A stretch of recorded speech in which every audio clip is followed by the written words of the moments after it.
오늘 말씀은 여호수아서 2장 1절에서 14절까지 말씀입니다. 내 마음이 녹았다라는 제목으로 함께 나누겠습니다. 이제 여호수아가 가나안 땅으로 하나님의 군사들을, 하나님의 백성들을 이끌어 갑니다. 그리고 그곳에서 굉장히 강한 성이라고 알려져 있는 여리고 성을 이제 정탐하고 그 땅을 정복하기 위한 길을 걷게 됩니다. 1절과 2절 말씀은 바로 그것입니다. 눈의 아들 여호수아가 시딤에서 두 사람을 정탐꾼으로 보내며 이르되 가서 그 땅과 여리고를 엿보라 하매 그들이 가서 라합이라 하는 기생의 집에 들어가 거기서 유숙하더니 어떤 사람이 여리고 왕에게 말하여 이르되 보소서 이 밤에 이스라엘 자손 중에 몇 사람이 이 땅을 정탐하러 이리로 들어왔나이다. 여호수아가 두 사람을 정탐꾼으로 보냈다라고 말씀은 시작을 합니다. 그리고 그 사람들이 라합이라는 기생의 집에 들어갔습니다. 그런데 또 여리고 왕이 그 소식을 듣게 됩니다. 그러니까 정탐하러 들어갔다는 것은 몰래 들어갔다는 것인데 이 적국이 그 사실을 알게 되었습니다. 그러면 여기서 우리가 한 가지 생각할 것은 무엇이냐면 하나님의 군사인데 이 가나안 땅에 대한 정탐꾼 12명의 정탐꾼을 보낼 때도 그렇고 지금 또 여호수아가 2명의 정탐꾼을 보내는 것도 그렇고 아니 하나님의 군사인데 왜 굳이 이렇게 몰래 들어가서 상황들을 파악해야 될까? 하나님의 사람이면은 당당하게 나팔을 불며 들어가서 그냥 무조건 무찌르는 것이 하나님의 방법이 아니겠는가라고 생각을 할 수가 있습니다. 그러면 그렇게 생각하는 게 뭐예요? 그게 바로 자기 생각입니다. 성경에 나와 있는 것대로 생각하는 게 아니라 왜 이러지? 라고 생각을 하는 거예요. 그런데 이 장면을 보면서 오히려 우리가 하나님의 마음과 하나님의 성품을 알 수가 있습니다. 하나님은 우리에게 지혜를 허락하여 주신 하나님이신 줄로 믿습니다. 우리가 로봇처럼 그냥 하나님이 지시하는 대로 그냥 하나에서 열까지 다 하게 만들지 않으셨어요. 하나님은 우리에게 지혜를 주시고 또 분별력을 주시고 이성을 주셔서 논리적으로 생각을 할 수 있고 그것들을 판단할 수 있는 힘을 허락하여 주셨습니다. 그리고 이 정탐꾼이라는 것은 전쟁의 원리입니다. 그렇기 때문에 하나님께서는 우리가 행할 수 있는 것을 힘써 행할 수 있도록 하나님의 지혜를 쫓아 이미 우리가 사람으로 만들어져서 이 하나님이 만드신 그 모습 속에 가지고 있는 모든 것을 동원하여서 활용할 수 있는 힘을 허락하여 주셨다는 것입니다. 그걸 아예 막으신 것이 아니에요. 너희는 아무 생각도 하지 말고 아무 일도 하지 말고 그냥 가만히 있어라 라고 하지 않으셨다는 것이죠. 예를 들어서 어떤 시험을 볼 때에 그 시험을 잘 보고 싶으면 어떻게 해야 돼요? 공부해야 되는 줄로 믿습니다. 공부해야 돼요. 나는 믿음이 있으니까 기도만 하면 된다 그러고 수학 시험을 보는데 수학 책을 앞에다 두고 기도만 한다고 수학 시험을 잘 보는 게 아니라는 거예요. 수학 시험을 공부하면서 하나님께서 그것을 기억나게 하시고 봤을 때 내가 공부한 것보다 더 하나님께서 이 지혜를 허락하여 주셔서 응용할 수 있는 힘도 주시고 그 모든 것이 다 어디에서 나오냐면 하나님으로부터 나온다는 것을 인정해 드리는 것입니다. 오늘 전쟁 속에 정탐꾼을 보내는 것은 전쟁의 원리 중에 하나예요. 하나님은 그것을 사용하시는 것을 막지 않으셨습니다. 만약에 정탐꾼 보내는 것이 하나님이 마땅하지 않으셨다면 왜 보내느냐라고 분명히 말씀에 기록되어 있을 거예요. 그러나 정탐꾼을 보내는 것 역시 하나님께서는 여호수아의 지혜로 사용하십니다. 우리가 세상을 사는 날 동안에 하나님의 지혜를 얻는다는 것은 하나님이 나를 만드시고 나에게 주신 재능과 나에게 허락하신 모든 것을 활용하여 하나님의 영광을 위하여 사용하는 줄로 믿습니다. 이 전쟁이 하나님이 행하라 하시고 하나님이 정복하라 하신 것이기 때문에 그 근원 자체에서 이미 하나님의 영광을 위하여 임하고 있는 것이기 때문에 그곳에서 활용하는 모든 것들은 때로는 우리가 실수를 한다 할지라도 하나님 영광 위하여 나아가는 그 길을 하나님은 기뻐하시고 하나님께서는 보호하여 주시는 줄로 믿습니다. 이제 여호수아가 작전을 써서 정탐꾼을 보냈는데 이미 그것이 들켰습니다. 그렇기 때문에 여러 가지가 불리해지는 상황이에요. 하나는 뭐냐면 그들이 잡히게 되면 어떻게 되는 거예요? 정보가 거꾸로 정보를 얻으러 갔다가 정보를 다 빼앗길 수가 있습니다. 그리고 그 상황들을 다 파악하고 역으로 공격을 당할 수도 있는 상태예요. 그런데 그곳에서 한 사건이 벌어집니다. 3절 말씀부터 보면 여리고 왕이 라합에게 사람을 보내어 이르되 내게로 와서 내 집에 들어간 그 사람들을 끌어내라. 그들은 이 온 땅을 정탐하러 왔느니라. 그 여인이 그 두 사람을 이미 숨긴지라.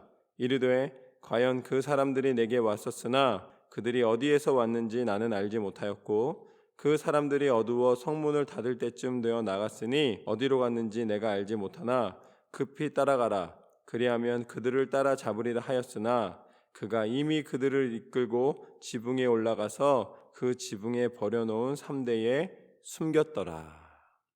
그 정탐꾼들이 어디에 들어가냐면 라합의 집에 들어갔습니다. 그런데 이 라합은 누구예요? 여리고 사람이잖아요. 적국의 여인이에요. 그래서 라합은 당연히 이 사람들, 정탐꾼들을 자기 나라 왕에게 보고할 수밖에 없는 상황입니다. 그런데 오늘 성경 말씀에 나와 있는 장면은 그와 반대입니다. 이게 좋게 우리가 여기면은 착한 마음으로 정탐꾼을 숨겨줬다라고 생각할 수 있지만 여리고의 입장에서는 뭐예요? 배반자입니다. 배반자. 그러면 하나님은 배반하는 것도 가능하게 만드시는 것인가? 라고 또 생각할 수가 있어요. 이 라합의 배반이 과연 무엇이냐? 여리고 입장에서는 어떻게 보면 거짓말하고 있는 거고, 그리고 또 상황적으로 보면은 자기 나라를 배반하고 있는 모습입니다. 그러면 하나님은 거짓말하지 말라 그러셨는데 거짓말하는 것을 사용하시고, 배반하지 말라 그러셨는데 배반하는 것을 사용하시는 것 아닌가라고 우리가 의문이 들 수가 있습니다. 그런데 오늘 이 상황에서는 한 가지 라합의 그런 행동의 이유를 하나님이 보여주십니다. 친절하게 설명해 주세요. 여기까지로 끝났으면 아마 우리가 굉장히 많은 의문으로 가득했을 것입니다. 그런데 말씀에서는 우리가 그 속에 하나님의 마음을 분명히 알 수 있도록 가르쳐 주십니다.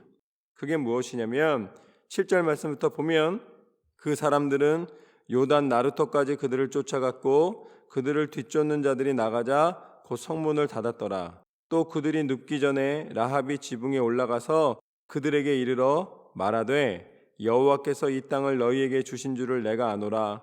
우리가 너희를 심히 두려워하고 이 땅 주민들이 다 너희 앞에서 간담이 녹나니 이는 너희가 애굽에서 나올 때에 여호와께서 너희 앞에서 홍해 물을 마르게 하신 일과 너희가 요단 저쪽에 있는 아모리 사람의 두 왕 시온과 옥에게 행한 일, 곧 그들을 전멸시킨 일을 우리가 들었음이니라.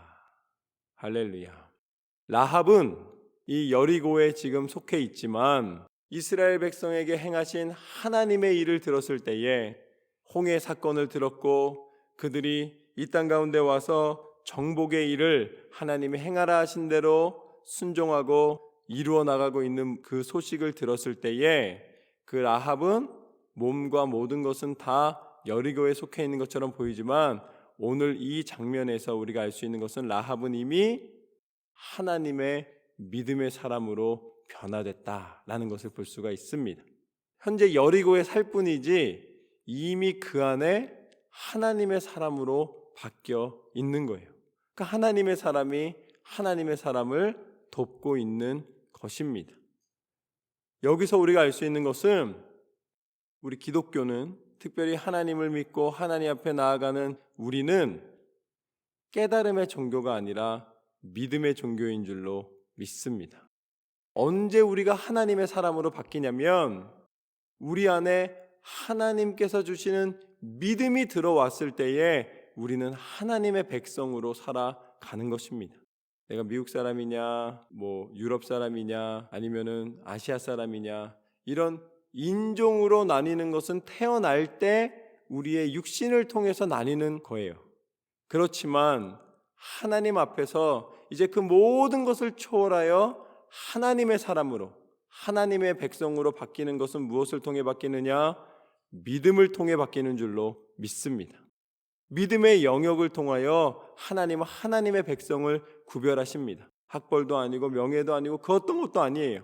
하나님은 우리 중심을 보시는 하나님이십니다. 믿음이 있는 것처럼 보이는데 믿음이 없는 사람이 있고, 믿음이 없는 것처럼 보이는데 그 안에 견고한 믿음이 있는 사람이 있습니다. 오늘 라합의 겉모습은 여리고 사람이지만 하나님께서 행하신 일을 들었을 때에 그 안에 하나님께서 허락하여 주신 믿음이 들어가서 그가 하나님의 백성이 되었습니다. 그 안에 여리고 사람의 정체성이 아니라 하나님의 사람의 정체성이 있는 것입니다. 근데 이 믿음이 이성으로 얻기는 너무 힘들어요. 근데 거기 설명을 할 수가 없는 거예요. 왜 설명을 할 수가 없느냐? 그건 깨달음도 아니고 지식이 아니기 때문입니다. 오늘 라합이 이런 일을 행하는 것은 여리고 사람들은 이해를 할 수가 없는 일이에요. 이성적으로 판단할 때는 도무지 설명이 되지 않는 일입니다. 아무리 그들이 전쟁에 승리한 소식이 있다 할지라도 여리고는 강한 성이다. 우리가 견고하고 우리가 더 강한 민족인데 왜 그렇게 하고 있느냐? 그러나 라합 안에 들어간 것은 하나님이 허락하여 주신 믿음입니다. 그리고 그 믿음은 무엇을 이루는가? 이미 정탐꾼들이 오기 전에 하나님께서는 그 정탐꾼을 보호하는 손길로 라합을 예비하신 줄로 믿습니다. 믿음을 가진 사람은 하나님의 예비하심의 통로가 되고 하나님의 능력을 온전히 증거하는 증거가 되는 줄로 믿습니다. 그러면 믿음을 가진 사람은 그렇게 쓰임만 받느냐? 어떤 도구처럼 망치나 아니면 드라이버처럼 그냥 역할만 하느냐? 그것이 아닙니다. 오늘 본문 말씀에 보면은 11절 말씀부터 보면 우리가 듣자 그 마음이 녹았고 너희로 말미암아 사람이 정신을 잃었나니 너희의 하나님 여호와는 위로는 하늘에서도 아래로는 땅에서도 하나님이시니라. 마음이 녹았다는 거예요. 내 마음 가운데 하나님이 행하신 일로 하나님이 주시는 확실한 평안함이 그 안에 임하였다는 것입니다. 마음이 녹아였다는 것이 단순히 두려웠다 이것이 아닙니다. 하나님을 경외함으로 말미암아 하나님이 계시다는 것을 깨닫게 되고 위로 아래로 모든 것을 주관하시는 하나님이 계심을 다시 한번 믿음으로 고백할 수 있게 되었다라는 말입니다. 그러므로 이제 청하노니 내가 너희를 선대하였은즉 너희도 내 아버지의 집을 선대하도록 여호와로 내게 맹세하고 내게 증표를 내라. 그리고 나와 부모와 나의 남녀 형제와 그들에게 속한 모든 사람을 살려주어 우리 목숨을 죽음에서 건져내라. 그 사람들이 그에게 이르되 내가 우리의 이 일을 누설하지 아니하면 우리의 목숨으로 너희를 대신할 것이요 여호와께서 우리에게 이 땅을 주실 때에는 인자하고 진실하게 너를 대우하리라. 하나님께서 라합을 통하여서 라합의 모든 집안에 있는 가족들이 모두 보호받는 하나님의 은혜를 누리게 하신 줄로 믿습니다. 라합이 하나님의 뜻을 쫓아 믿음을 가졌고 순종하였을 때에 라합을 통해 하나님은 그 땅에 모든 것이 다 심판을 받는 그 순간에도 라합의 가족을 보호하시고 인도하여 주신 줄로 믿습니다. 이것이 바로 하나님의 계획입니다. 모든 것을 멸하는 것이 하나님의 계획이 아니라 그 속에서 믿음의 사람을 구별하여 살리시기 원하시는 줄로 믿습니다.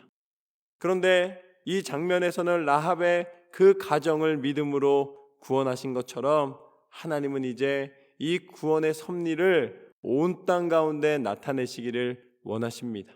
그래서 친히 이 땅에 오시사 하나님의 구원의 마음, 하나님의 은혜의 그 심령을 우리 가운데 보여주셨는데 그분이 바로 예수 그리스도이신 줄로 믿습니다. 오늘 라합의 순종이 온 가족을 구원하였던 것처럼 하나님께서 보내신 예수 그리스도의 순종을 통하여 하나님은 온 인류의 구원을 이루신 줄로 믿습니다. 예수님의 십자가는 우리를 향한 구원의 증표가 되었고 예수님의 십자가는 우리를 사랑하신 하나님의 사랑의 확증이 되었고 예수님의 십자가의 능력을 통해 우리는 하나님 앞에 다시 한번 구원받은 백성으로서 나아갈 수 있는 죄사함의 은혜를 허락받은 줄로 믿습니다. 그리고 예수님은 다시 부활하시사 생명의 주가 되셔서 이제는 온 인류가 예수님의 이름을 믿음으로 나아갈 때에 한 사람도 빠짐없이 구원받게 하신 줄로 믿습니다. 오늘 라합을 보호하신 하나님, 그 속에 믿음을 허락하여 주신 하나님, 그 하나님의 은혜로 말미암아 마음의 중심에 믿음을 견고히 세워 하나님 앞에 쓰임받는 저와 여러분의 삶이 되시기를 주님의 이름으로 축원합니다.